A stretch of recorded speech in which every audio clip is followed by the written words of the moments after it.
Assalamu alaikum wa rahmatullahi wa barakatuhu. Welcome back to my channel. My name is Selma. I'm a mom of 6, and here I talk about all things related to raising a healthy Muslim family.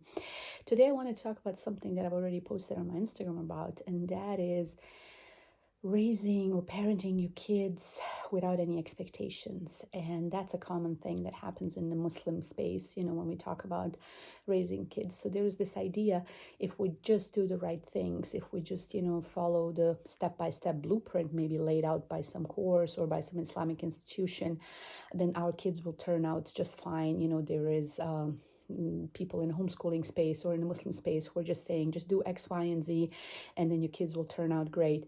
And there's just no guarantee. There's just no guarantee. So I want to talk about the importance of parenting your kids without any expectations and parenting them by focusing on your actions rather than the outcomes, right? Because this is the common thing that happens in the Muslim world. And I've told those of you who might be around, a lot of homeschoolers or Muslim families, I've been around this space for like 25 years.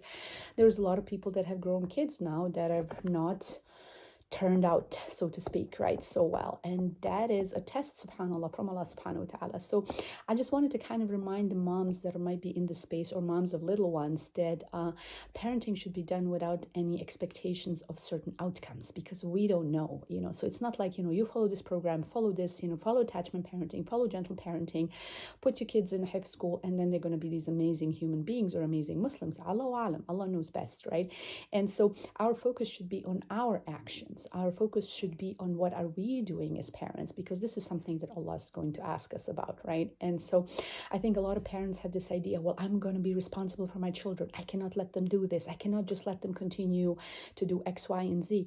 The focus is on your action. The focus is like, what are you doing as a parent? You will be asked, so when we think about that hadith where, everybody's in charge, everybody's a shepherd of their own flock, the idea is here, you will be asked about your actions as a shepherd. You're not going to be asked what your sheep are doing, right? And so even if you were the best of shepherds, some of your sheep might die, or some of your sheep might get sick, or a wolf might eat them, right? And in that case, it's a test for you as a shepherd.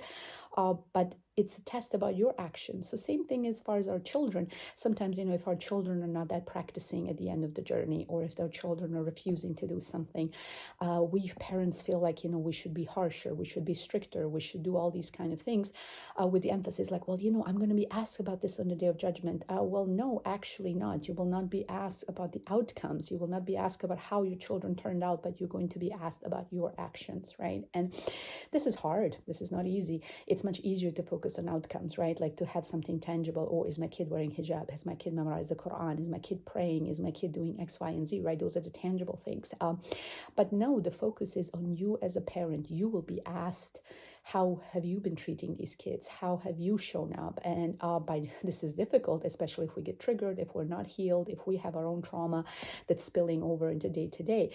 And again, we're not perfect and we're going to be making mistakes, but the emphasis is here on repentance. If we do something bad, and if we ask Allah to forgive us, and then we ask, we try to make repairs with our children, but the focus is on our behavior. So parenting should be done with no expectations in terms of outcomes. And, if I just do X, Y, and Z, we don't breastfeed our children because they're going to say thank you one day. We breastfeed our children because it's the right thing to do. And because we will be asked how we treated the newborns. Our children are an imana from Allah. They are a responsibility. They are a blessing. There's something, we take care of. But how this imana is going to turn out, this is entirely in Allah's hands. It's our actions that are going to be judged and that we're going to be responsible for.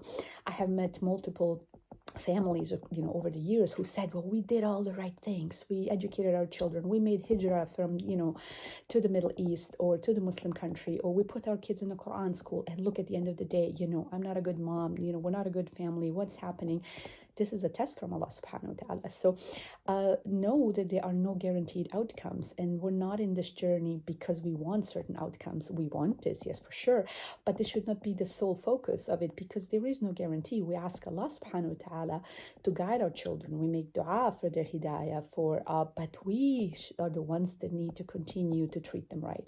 So in case your children don't want to memorize the Quran, what do you do?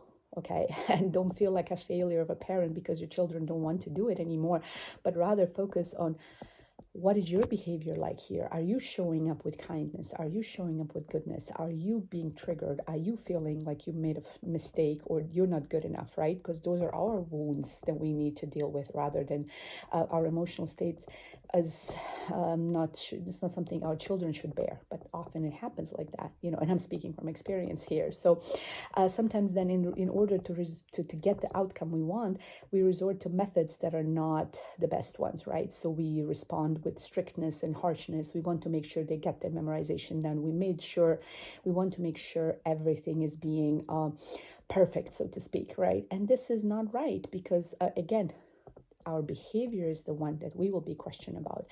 So a lot of times in the Quranic space, in the Hifz space, parents get quite harsh, parents get quite mad in the name of discipline, right? Or in the name of pushing their children towards goodness. But then we forget that it is our behavior we will be asked about, not the completed Hifz of our children, right? And it's the whole process that matters, right? And at the end of the day, if your child never memorizes the Quran, it is not on you. It's rather the process of you making an effort. No effort will be wasted, right? And I think this is important to kind of make this distinction, because a lot of times we take our children's behavior as a judgment value of our own self-worth, right? Like, she's not a good mom, or she must have done something, or look at her kids turning out a certain way, right? Like this is then where we feel like personally responsible, right?